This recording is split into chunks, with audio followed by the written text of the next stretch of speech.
Welcome back to Real Estate 101. I'm your host, Joe Terceira. And today we're going to talk about why you need a condo inspection. And I'm pleased to be joined once again by Allan Spisak of A.C.I.S.S Home Inspections. Allan, welcome back to the show. Thanks, Joe. Great to be here again. So Allan, the condo market has grown tremendously over the last 10 or 15 years. And I want to ask you should buyers have a condo inspection performed when they buy a condo?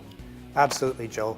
Every building should have a building inspection regardless of size or type. With condos, there's two good reasons why you should have an inspection. Number one is education. We show the buyer where things are in the house, like shut-off valves, how the breakers work, where things are located, the heating system, how it works. Joe, I had one lady call me up, asked me if she should have a condo inspection, and I explained to her, yes, we show you how the heating system works and what you need to do about it.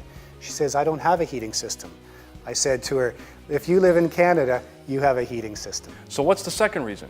Second reason, Joe, is that the person buying the condo is responsible for everything inside. So we help them determine if there's any need for repairs and what the life expectancy may be of those items that they're responsible for. So when it comes to condos, most people, when they think of condos, they think of tall skyscrapers. And there are some differences in condos. Why don't you explain the difference between a condo apartment and a condo townhouse? Sure, Joe. Well, with a condo townhouse, it usually comes with a second story, an attic, and a basement. All right. So for example, when we do the condo townhouse inspections, one of the areas we have to pay particular attention to is the structure, because often people will do work in the basements and possibly remove structural components such as load-bearing walls or columns, and that compromises the structure of your townhouse. Wow. So what are some other issues that with townhouses that you find? Well, we often come across in the attics, the owners are responsible for the attic insulation. So sometimes the attic insulation isn't as much as you should have, and therefore they're paying more for heat that they shouldn't have to pay for Right. if the insulation was topped up. Sometimes in the attics, Joe, because the attics are interconnected, we find someone has opened up between the two townhouses, and that maybe compromises security, because someone could come through another townhouse into your attic, Really? through the hatch into your own townhouse. No kidding, eh? And what about the electrical? Electrical is a big concern we find in condo townhouses, Joe. A lot of time homeowners will do their own electrical work. So for example, they'll use extension cord wiring instead of using proper electrical wiring. They'll maybe use metal studs in the basements and they'll run the electrical wires through the metal studs without special plastic grommets that protect the electrical live wires from coming in contact with the metal. And all these things are supposed to be done by a professional with an electrical permit and an electrical inspection. Those are legal requirements, Joe. Okay. So what is the difference between a condo apartment inspection and a townhouse inspection? Well, with the condo apartment, we don't have all those extra components like an attic or a basement, but sometimes we still come across electrical issues, sometimes oversized breakers. And again, the condo inspection is very educational. It's very important for people buying a condo apartment to know where the water shutoffs are. They don't want to flood out all the apartments below them. That's right. Yes. And for the showers in the condo apartments, most of them have a special key that needs to go underneath the sink to shut the water supply off to the condo showers.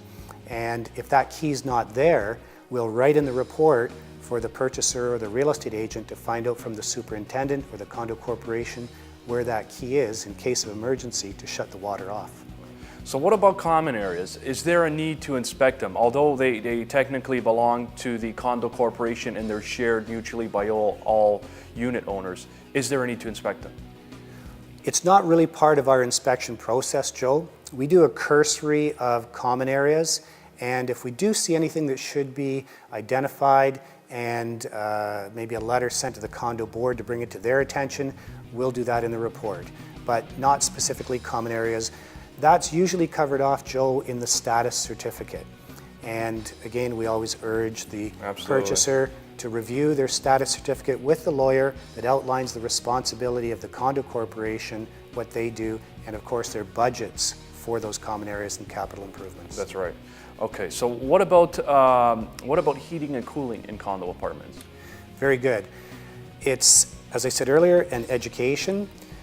Some apartments are heated with gas, some apartments are heated with hot water boilers and chillers for cooling. So we cover off the type of heating system with the buyer, and we show them what they might need to do for maintenance. Also, we bring up to their attention that maybe the condo corporation, in their instance, actually does the maintenance of the furnace, so they might not be responsible for it. And often the buyer comes to the inspection not knowing whether they are or are not responsible for the furnace in the condo apartment. And some condo apartments have more than one furnace, sometimes up to 3. So what other kind of big cost items would you normally find in a condo inspection? Well, Joe, we check out the bathrooms, and that's an area that can be very costly. What we have here is our moisture meter. And this is a tool that sends a digital signal 2 inches by 2 inches by ½ an inch deep into the flat surface. And that gives us a digital readout of how much moisture is in that material. So we use this tool to check out bathroom tiles, and we can detect moisture behind the tiles.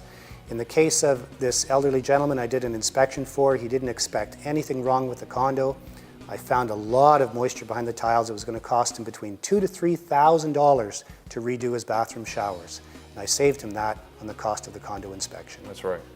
So a condo inspection is well worth it. As I always tell my clients, I think it's something that they should always do. How much does it cost? Well, Joe, the average townhouse inspection is approximately $350. The condo apartment inspection is between $250 to $299. So that's not a big cost, but it's a great peace of mind. That's right. Okay, Allan, thanks very much for coming on today's show. Thanks, Joe. It's been great to be here again. So there you have it. You're buying a condo, you need an inspection. Give Allan Spisak a call at A.C.I.S.S Home Inspections. I'm your host, Joe Terceira. Thanks for watching, and we'll see you next time.